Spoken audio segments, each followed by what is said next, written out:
जे बरनाद हम तेली कुम्हारा, सपच की रात कोल कलवारा। उत्तरकांड में लिखा है, आप गूगल पर जाके सर्च करिएगा, रामचरितमानस में जो नीचता का अर्थ क्या है आपको मिल जाएगा इसी टॉपिक में। ग्रंथ हैं नफरत को बोने वाले। एक युग में मनुस्मृति, दूसरे युग में रामचरितमानस और तीसरे युग में गुरु गोवलकर का बंच ऑफ थॉट।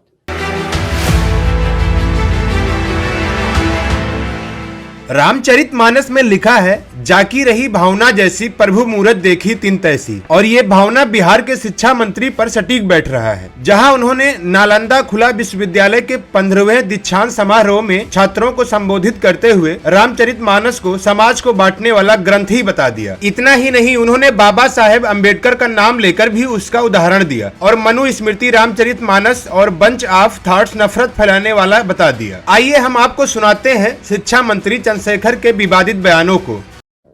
मनुस्मृति को जलाने का क्यों काम किए? इसलिए कि मनुस्मृति में एक बड़े तबका के खिलाफ, 85% लोगों के खिलाफ अनेकों गालियां दी गई। रामचरितमानस का क्यों प्रतिरोध हुआ? किस अंश का प्रतिरोध हुआ? अधम जात में विद्या पाए, भयहु जथा ही दूध पिलाए। यानी अधम मतलब होता है नीच। दुनिया के लोगों, सुनो, आपके माध्यम से कहना चाहता हूँ, नीच जाति के लोगों को शिक्षा ग्रहण करने का अधिकार नहीं था। और उसमें कहा गया है कि नीच जाति के लोग शिक्षा ग्रहण करके जहरीला हो जाते हैं, जैसा कि सांप दूध पीने के बाद होता है। हम इस सवाल में मैं इसलिए ये बात कहता हूं कि इसी चीज को कोट करके बाबा साहब अम्बेडकर ने दुनिया के लोगों को बताया, ये जो ग्रंथ हैं नफरत को बोने वाले, एक युग में मनुस्मृति, दूसरे युग में रामचरितमानस और तीसरे युग में गुरु गोवलकर का बंच ऑफ थॉट, ये दुनिया को नफरत, हमारे देश को, समाज को नफरत में बांटती है। नफरत देश को महान नहीं बनाएगा, जब भी कभी महान बनाएगा तो मोहब्बत ही बनाएगा।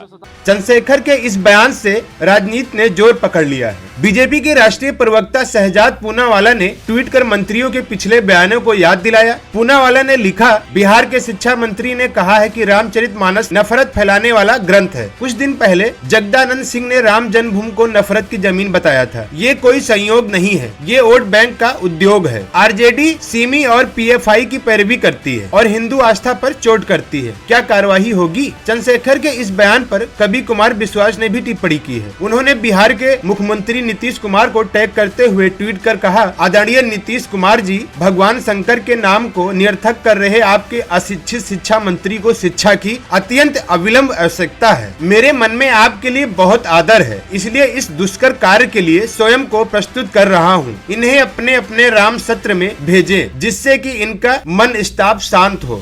रामचरितमानस ग्रंथ पर बिहार के शिक्षा मंत्री चंद्रशेखर के विवादित बयान की वजह से संतों द्वारा उन्हें उनके पद से बर्खास्त किए जाने की मांग भी की जा रही है। अयोध्या के संत जगत गुरु परमहंस आचार्य ने इन्हें इनके पद से बर्खास्त करने की मांग करते हुए कहा कि बिहार के शिक्षा मंत्री ने जिस तरह से रामचरितमानस ग्रंथ को नफरत फैलाने वाली किताब बताया है, उससे पूरा देश आहत है। ये सभी सनातनियों का अपमान है। मैं इस बयान पर कानूनी कार्यवाही की मांग करता हूँ। इन्हें पद से बर्खास्त किया जाए। 1 सप्ताह के भीतर मंत्री को माफी मांगनी चाहिए। अगर ऐसा नहीं होता है तो मैं बिहार के शिक्षा मंत्री चंद्रशेखर की जीभ काटने वाले को 10 करोड़ का इनाम देने की घोषणा करता हूं। संत जगत गुरु परमहंस आचार्य ने आगे कहा कि इस तरह की टिप्पणी को कतई बर्दाश्त नहीं किया जाएगा। रामचरितमानस तोड़ने वाला नहीं, जोड़ने वाला ग्रंथ है। यह मानवता की स्थापना करने वाला ग्रंथ है। यह भारतीय संस्कृति का स्वरूप है। यह हमारे देश का गौरव है। रामचरितमानस पर इस तरह की टिप्पणी बर्दाश्त नहीं की जाएगी। अभी के लिए इतना ही। बाकी खबरों को देखने के लिए देखते रहिए देश हित न्यूज। धन्यवाद। चाहता हूँ उसी उत्तरकांड में लिखा हुआ, जे बरनाद हम तेली कुम्हारा, सपच की रात कोल कलवारा। जे बरनादम, बरन में अधम कौन कौन लोग है? जे बरनाद हम तेली कुम्हारा, सपच की रात कोल कलवारा। उत्तरकांड में लिखा है, आप गूगल पर जाके सर्च करिएगा, रामचरितमानस में जो नीचता का अर्थ क्या है आपको मिल जाएगा इसी टॉपिक में। उत्तरकांड में जो ये लिखा गया कि बरन में अधम कौन कौन लोग हैं, तेली, कुम्हार, कहार, कोल, कलवार, आदिवासी, दलित वगैरह वगैरह। और फिर उसी में आगे लिखा है, अधम जाति में विद्या पाए, भयहु जथा ही दूध पिलाए। यानी कि अधम जाति में नीच जाति के लोग विद्या पा करके जहरीला हो जाते हैं। कैसा? जैसा कि दूध पीने के बाद सांप हो जाता है। अगर ये साथ हमारे सामने हो जो नफरत को इस तरह से बोता हो, तो मैं उम्मीद करता हूं कि नफरत का वातावरण बना करके भारत को ताकतवर कोई नहीं बना सकता है। मैं एक बात बताना चाहता हूं कि आप देखिए, मैंने एक दो दोहा पढ़ा, जे बरनाधम तेली कुम्हारा सपच की रात कोल कलवारा, अधम जात में विद्या पाए भयहु जथा ही दूध पिलाए। और रात दिन जो सुंदरकांड देखते होंगे, घर में माँ बहन बेटी लगा के सुनती है, तो क्या सुनती है उसमें? संपूर्ण नारी जाति को कैसे शिक्षा से अलग किया गया, कैसे उसको अपमानित किया गया।